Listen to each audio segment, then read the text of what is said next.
The names Gog and Magog echo through the corridors of history, whispering tales of chaos, destruction, and apocalyptic battles.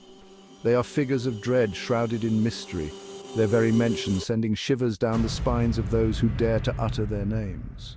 From the ancient texts of the Bible to the whispered prophecies of mystics, Gog and Magog have captivated the human imagination for millennia. These enigmatic figures, often depicted as powerful rulers or nations, are said to emerge in the end times, leading a vast and terrible army against the forces of good. Their reign of terror will bring the world to the brink of annihilation, plunging humanity into a darkness not seen since the dawn of time.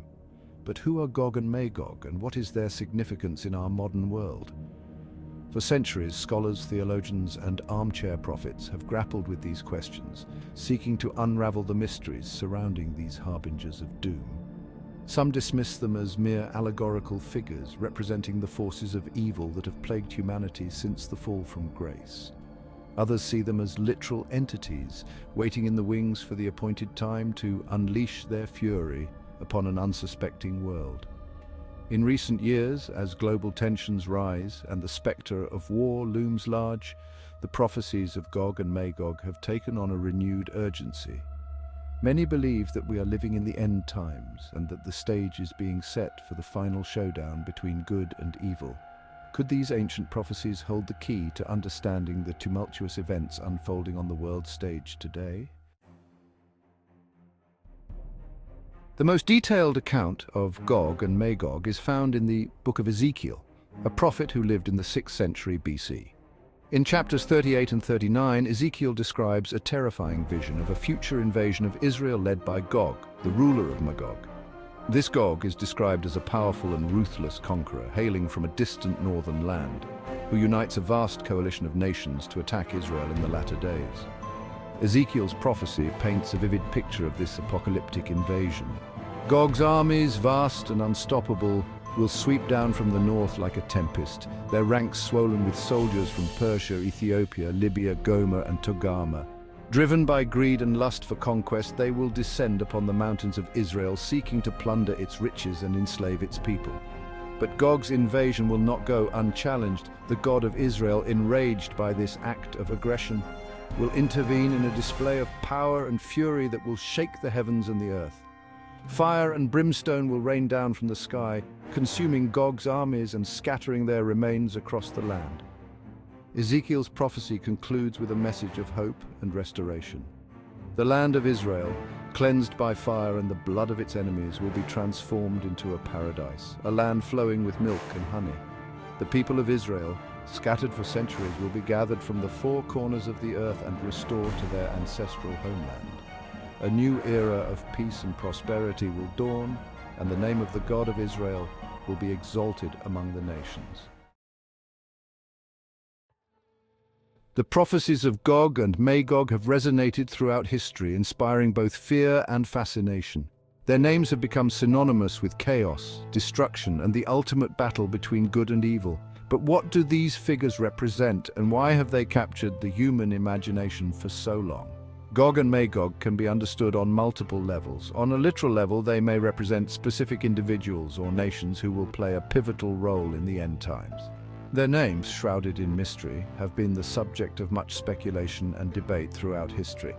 Some scholars have linked Gog with historical figures such as Alexander the Great, Antiochus IV Epiphanes, and even the Roman Empire.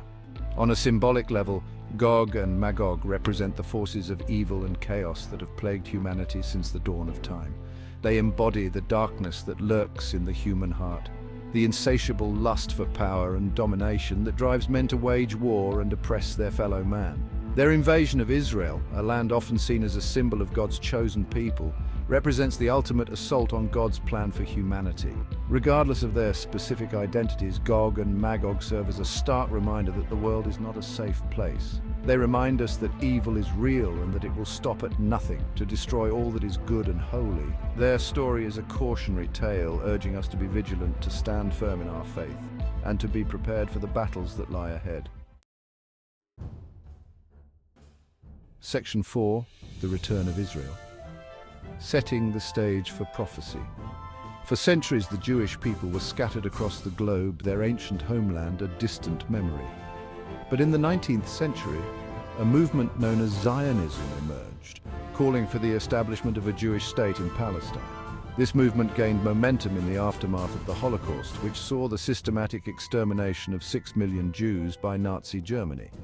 In 1948, against all odds, the State of Israel was proclaimed, fulfilling a prophecy that had laid dormant for nearly 2 millennia.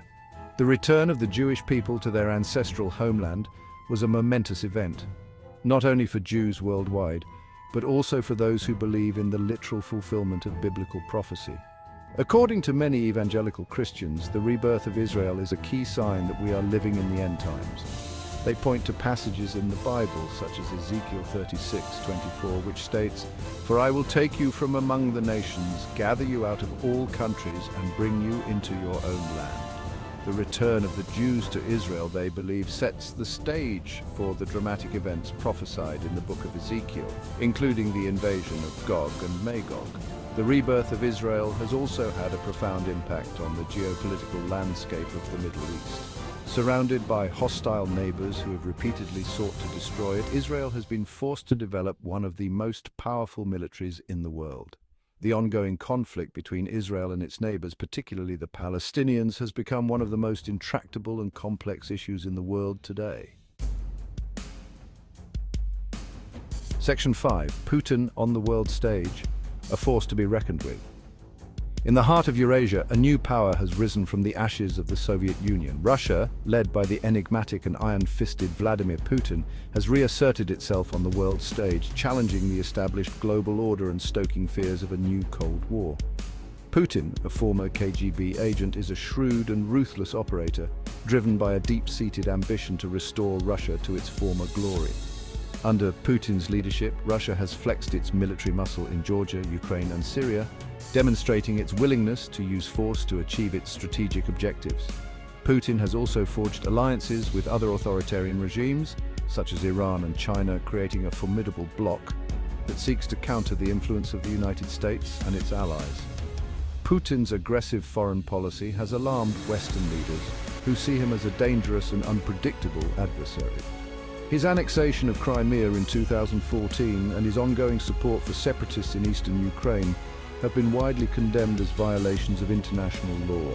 The poisoning of Sergei Skripal, a former Russian intelligence officer living in the United Kingdom, and the attempted assassination of Alexei Navalny, a prominent Russian opposition leader, have further heightened tensions between Russia and the West. Putin's Russia is a complex and contradictory entity, a blend of ancient traditions and modern ambitions. It is a nation grappling with its past, seeking to define its place in a rapidly changing world. But one thing is certain: Russia is back, and it is a force to be reckoned with. Section 6. Russia's rise, a modern-day Gog. The resurgence of Russia under Vladimir Putin has captured the attention of prophecy watchers worldwide. Many believe that Putin's Russia, with its vast military might, its expansionist ambitions, and its alliance with other nations hostile to the West, bears a striking resemblance to the Gog of Ezekiel's prophecy. They point to Russia's geographical location north of Israel as evidence that it fulfills the biblical description of Gog's homeland. They also note Russia's growing military presence in the Middle East, particularly in Syria, where it has established a significant foothold in recent years. This, they argue, positions Russia perfectly to launch an attack on Israel at a time of its choosing. Furthermore, they highlight Putin's close ties to Iran, a nation that has repeatedly vowed to wipe Israel off the map. Iran, with its nuclear ambitions and its support for terrorist groups such as Hezbollah, is widely seen as the most serious threat to Israel's existence. An alliance between Russia and Iran, they argue, would create a formidable axis of evil that could threaten the very existence of Israel.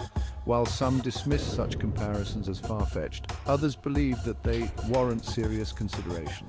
They argue that the world is entering a period of unprecedented turmoil and uncertainty, and that the prophecies of the Bible offer a roadmap for understanding the times in which we live.